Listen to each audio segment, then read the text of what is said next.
We'll now begin our service with the prelude by Elaine Wright.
May we come together this morning to find peace. May we come together this morning to ask good questions of ourselves and of others. May we come together this morning to be present with the moment. Come, let us worship together. Good morning, everyone. On behalf of the entire congregation, I welcome you to the Unitarian Universalist Church of the Shenandoah Valley. I'm Leslie Blackburn, your worship associate for today's service. We wish to acknowledge that we are on the traditional lands of the Shawnee and Manahoac tribes who lived in this area prior to the arrival of European settlers who then took the land for their own. We come together each Sunday morning as a community of seekers, seekers of what is important in our lives, seekers of understanding in the face of uncertainty and loss, seekers of forgiveness for our shortcomings, seekers of gratitude for the unexpected gifts we receive from all around us. We gather in awe of the beauty of nature and the mysteries of the universe. Most importantly, we come together as seekers of a community of love and empowerment, celebrating our search for truth and meaning in our daily lives. Now, as Claire comes forward to light the chalice, let us all say together here and online the words for lighting our chalice. In the light of truth and in the warmth of love, we gather to seek, to sustain, to share. And I invite you to join with us as we say our covenant. Love is the spirit of this church. The quest for truth is its sacrament. To dwell together in peace, to seek the truth in freedom, and to help our neighbor. To these ends, we covenant one with another. There's a little change in the order of service. It's time we're going to sing our opening song right now.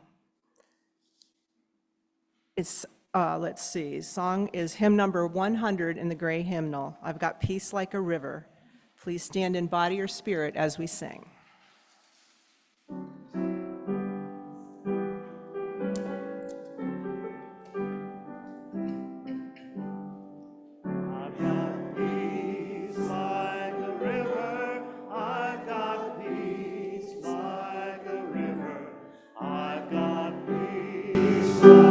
Joy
Let's go back to the top with Peace Like a River one last time. I got peace like a river. Sing it out. Peace like a river. I got peace like a river. In I don't see you. Come on, I can hear you more. I've got peace like a river. I've got peace like a river. I've got peace like a river in my soul. So we're going to do this together a little bit. First things first, we've got this beautiful new quilt. Hey, somewhere. Yeah, there you go. That way. Oh, and then also that way. And so we're going to use this for our Time for All Ages. So if we've got kids out there or kids at heart who want to join us up here and have a seat on the quilt so you're nice and comfy, you are welcome. Look at that. I know, right? Oh, come on, someone's got it. Yeah. Yeah, go for it, Lori. Come on. Nice. We got at least one. Okay. Just make sure y'all can get up. That's the only thing. I'm only but so strong. I can help you. All right. So our story this week is a little bit of a reverberation from last week. The Light Within You. It's actually a story about the Hindu celebration of Diwali. And I think it also speaks a lot to something that I'm hoping that you all will experience in your lives as we go through the coming few days. So it centers around a little girl, a young woman named Diya. And just so that you know in advance, Diya is also the little clay lamp that's used for the celebration of Diwali. Diya was ready. She was going to visit her grandma in India for Diwali, the Festival of Lights. Diya hadn't seen Nani, that's her grandmother's name, in a long time, not since they moved from India. Nani was her best friend in the whole world. Why did she have to live so far away? Diya had done the math. It was 7,850 miles to get to India. A 24-hour journey, one whole day. So, after 2 cars, 2 planes, and a rickshaw ride, they were finally there at Nani's. Diya saw a flash of gold and then ting, ting, ting. Nani emerged, waving a prayer bell and saying, "Welcome home." See there, the arrival. You see? Okay. Just want to make sure.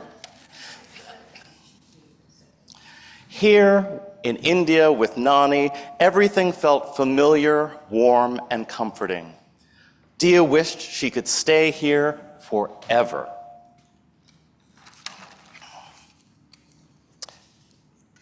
You know, when things are tough on the outside, it helps to brighten your light on the inside, Nani said. Diya looked surprised. There's a light inside me? We all have an inner light, Diya. When you believe in yourself, your light shines bright and darkness fades away.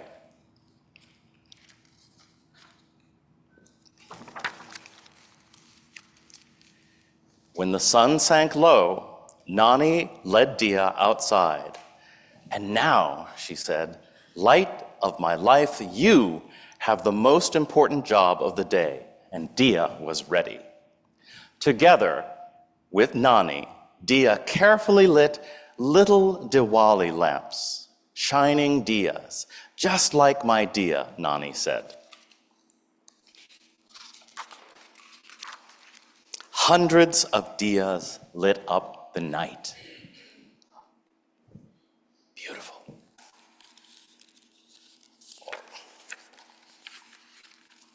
Happy Diwali! Namaste! Come in. Guests arrived in their newest and best, bright, beaming, and radiant. Dia, you've grown so much, they said, making a dash for Nani's coconut ladus. That's a special treat you get at Diwali. Friends, family, and food filled Nani's garden. Fireworks fizzed in the late evening sky.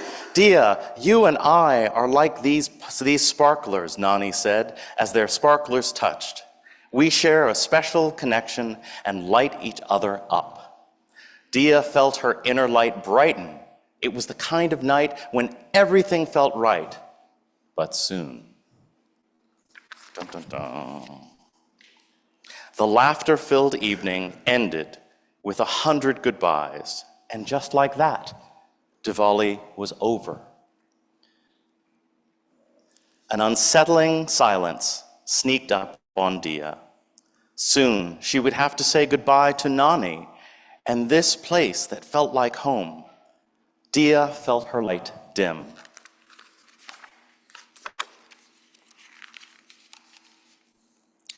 Nani sat with Dia and said, even on this moonless night, the Diyas bring light. They bring light into our world and show us the way. But they'll be gone tomorrow, Nani, Dia said. Diwali is more than a festival, Nani said. It's light within you. Your inner light is your special sparkle. It will bring you joy and brighten the world around you too. Nani had saved one last gift for Dia. A box of Diyas. Diyas for my Dia, Nani said, hugging her tight. Bravely spread love and light wherever you go in the world. Dia glowed. Dia was ready. Okay, that's our story. And now let's sing our children back to their seats or out into their classes.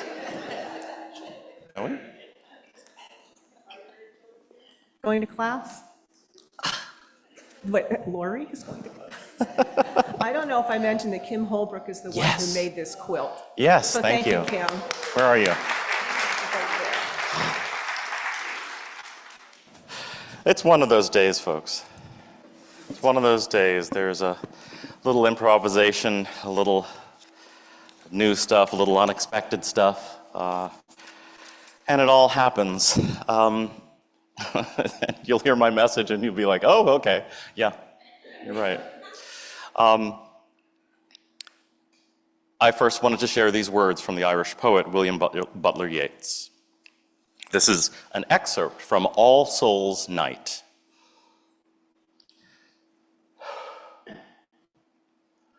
Midnight has come, and the great Christchurch bell and many a lesser bell sound through the room. And it's All Souls' Night. And 2 long glasses brimmed with muscatel bubble upon the table. A ghost may come. For it's a ghost's right. His element is so fine, being sharpened by his death, to drink from the wine breath, while our gross palates drink from the whole wine. I want to offer or invite a little bit of a trigger warning before I get into this message, because I speak about 9/11.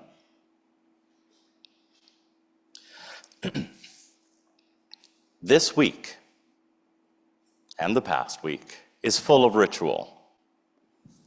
As I mentioned in my message last week, we are in a time when many cultures intersect. Dia de Muertos, All Saints and All Souls Days, not to mention Diwali. Kids in many Western countries are still coming down from the sugar high of Halloween. And today, We all got an extra hour of sleep thanks to daylight saving time and George W. Bush. This week was also the Celtic festival of Samhain. This ancient pagan ritual marks the end of the harvest.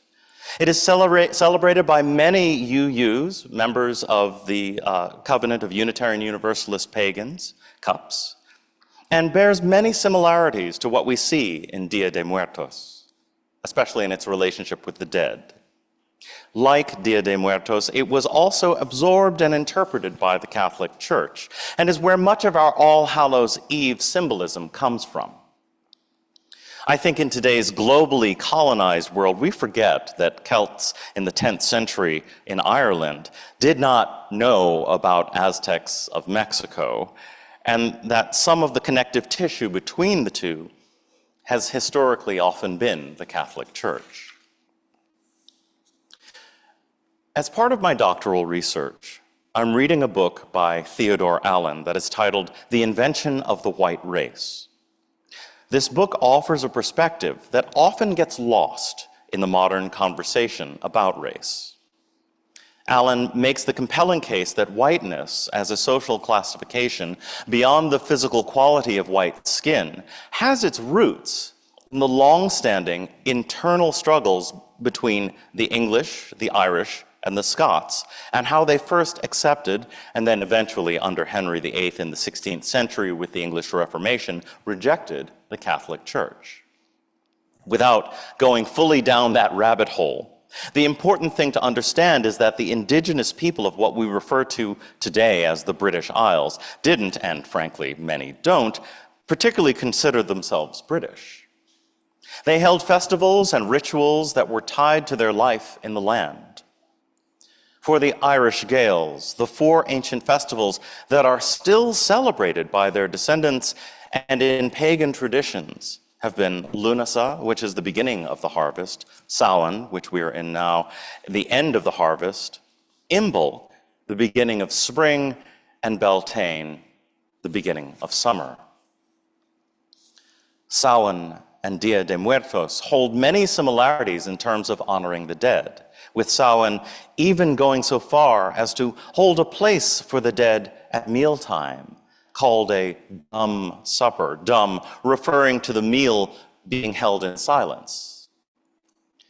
One difference between the two is how Samhain invites celebrants to recognize the time between the end of the harvest and the beginning of the winter as a time when the veil between the living and the dead is thinnest. Through this veil, one can see into the world of those who have passed, the world of spirits, and they can see us as well. Communication with spirits and fairies is most possible and to be celebrated.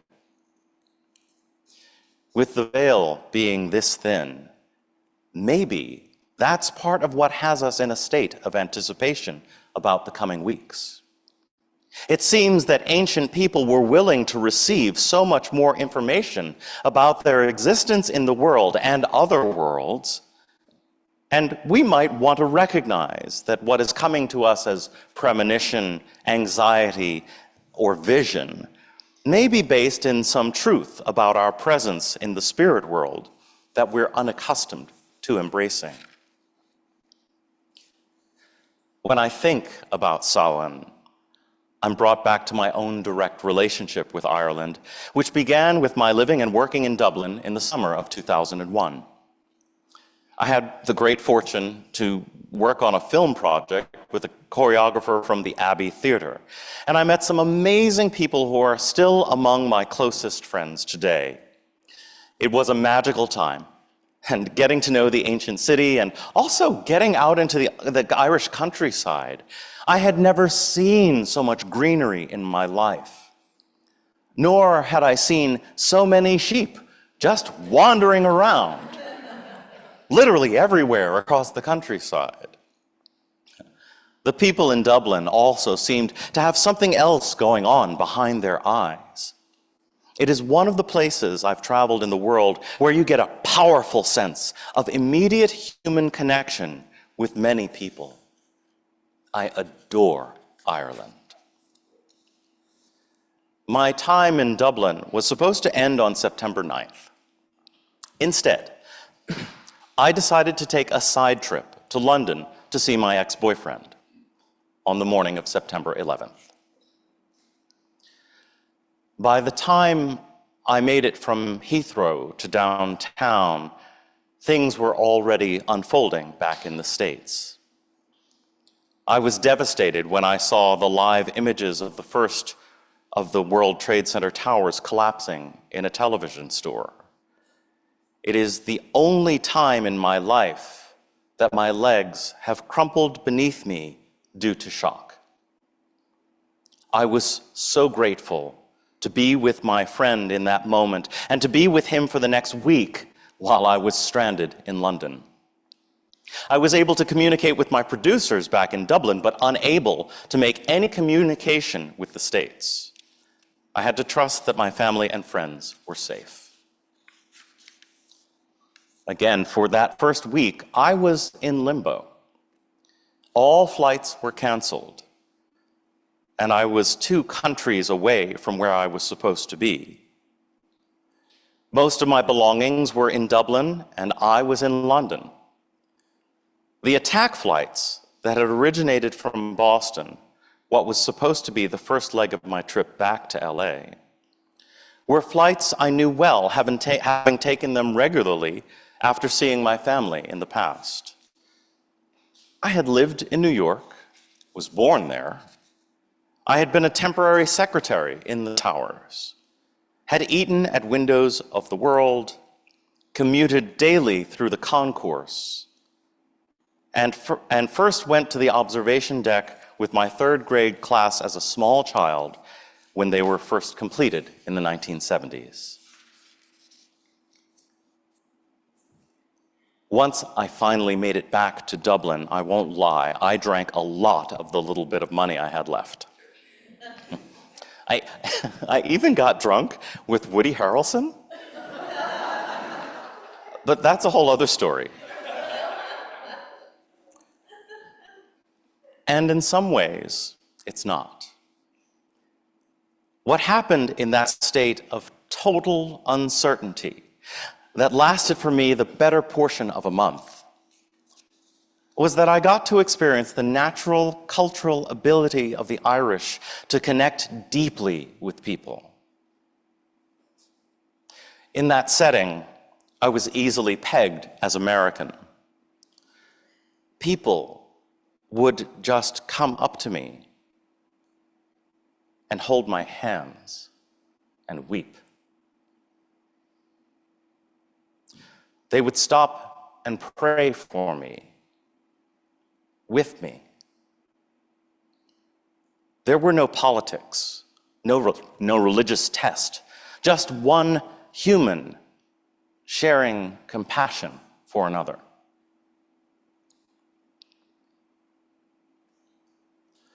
Once back in Los Angeles, I was numb for weeks. I had stopped in Boston to see my family, but I barely remember that. And when I discovered within my first month back that I had lost 4 friends in the disaster, I couldn't react. It wasn't until years later that all of it started to make sense in its totally nonsensical way. What had happened in that numb time? Apparently, my body knew what it needed to do to be safe. And the Irish people helped me realize that. My body and my mind stopped projecting into the future and ruminating on the past. My whole time in the immediate aftermath of that disaster was spent in present tense, feeling and being present with each emotion in the moment. I took each day, each hour as it came. I didn't hold on to it. I moved through it. This kept me sane and capable of moving forward.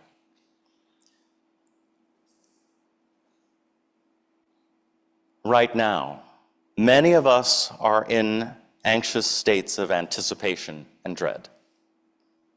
We don't know what is to come with the result of the election. We are running an endless list of what-ifs and contingency plans. Oddly, anxiety is actually a survival strategy, particularly when one experiences something that they feel is a mortal threat.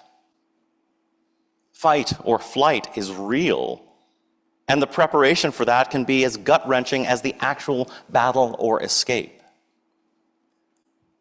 I cannot tell you what to do or what to feel. I can only share my own experience with anticipation and dread. And for me, I'm reminded that in that time of total uncertainty post 9/11 in London and then Dublin, my body and the people around me guided me where I needed to go.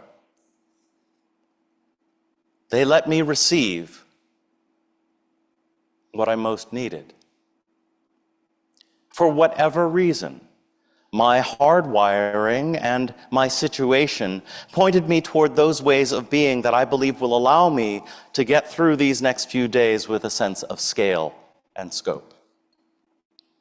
Now, I'm not talking about a Pollyanna belief that everything will be all right. I understand this impulse to want to believe that things will turn out for the best, but I can't tell you it will turn out for the best. I live in a world where I've been refused work, housing, and even a used car because of either both my race and how my sexuality is perceived.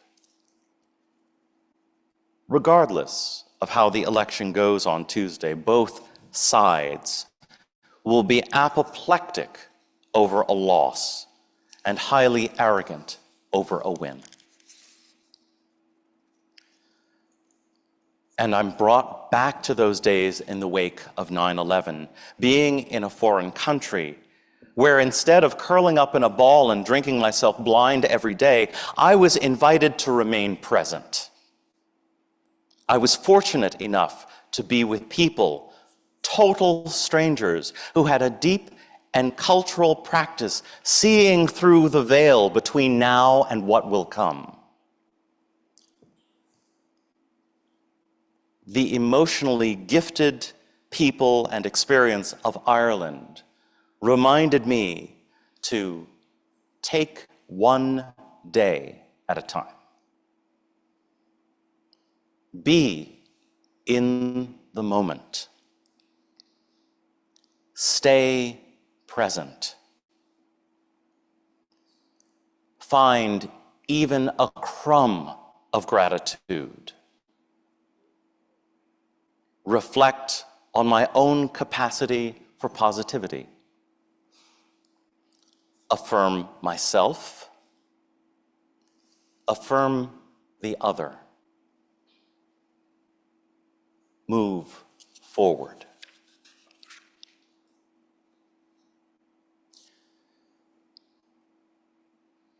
The time of Samhain can remind us that during this time of year, the veil between the living and the dead, the veil between now and the inevitable, is very sheer. Communication between different places and manifestations of existence is possible. You can see through the veil, and you are still on this side. Don't get ahead of yourself. Honor what you see there. Don't be afraid of it. Be present with it. Sit with it. Let it speak to you. Learn from it. Remember that the wheel of life and time will turn, and what you are anticipating in tomorrow will soon enough become today. Be patient. Stay in the nowness of being. Drink the wine breath, as Yeats says, and not the whole wine.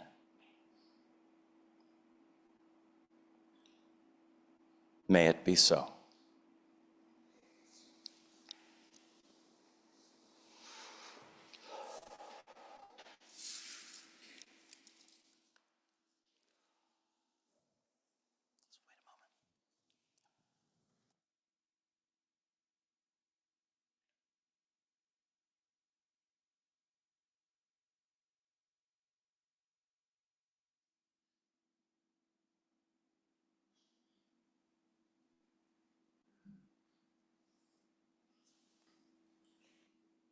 One purpose of the church is to encourage all who gather to grow more generous in spirit and in action.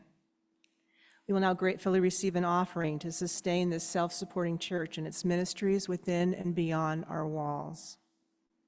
If you're watching online, we hope you will consider making an offering through our webpage, Shenandoah.org.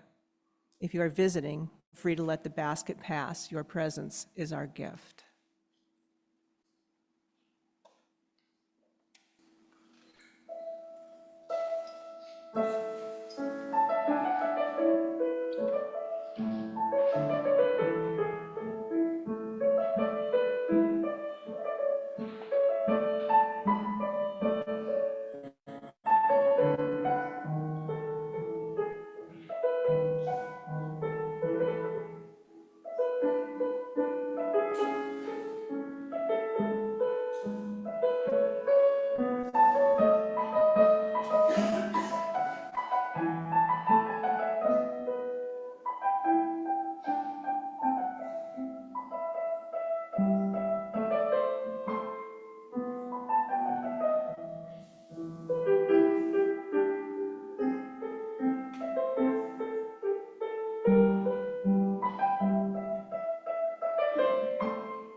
Thank you to all the volunteers who make our services possible. Elaine, the audiovisual crew, ushers, providers of flower arrangements, coffee crew, greeters, RE teachers, Zoom volunteers, worship associates, and you for being here.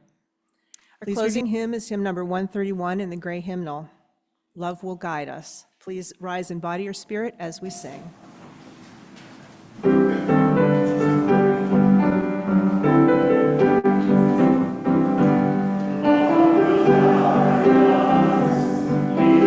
Guide us, hope inside us, will lead the way on the road from great to giving.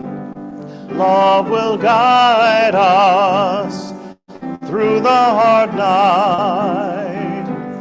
If you cannot sing like angels, if you cannot speak before thousands, you can give from deep within you.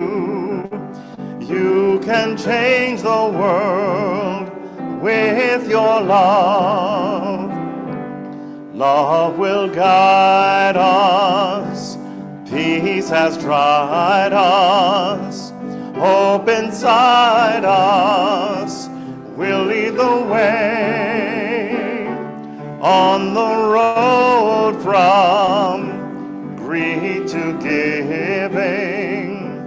Love will guide us through the hard night.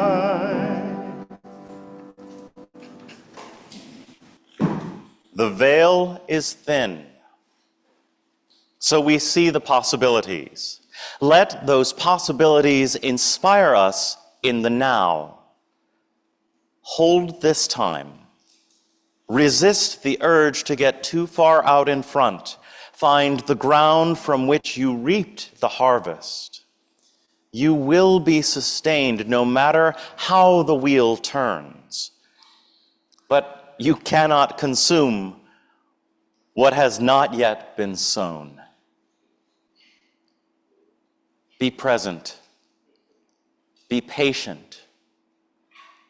Be now. We'll hear a postlude from Elaine and then extinguish our chalice.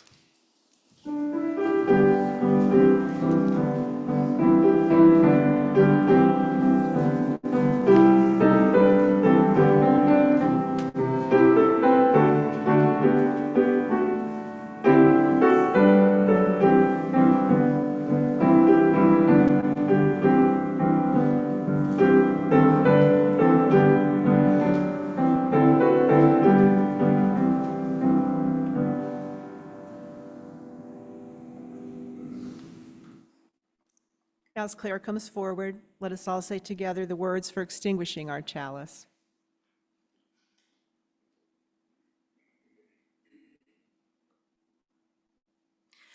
We extinguish this flame, but not the light of truth, the warmth of our community, or the fire of commitment. These we carry in our hearts until we meet again. Go now in peace, and blessed be.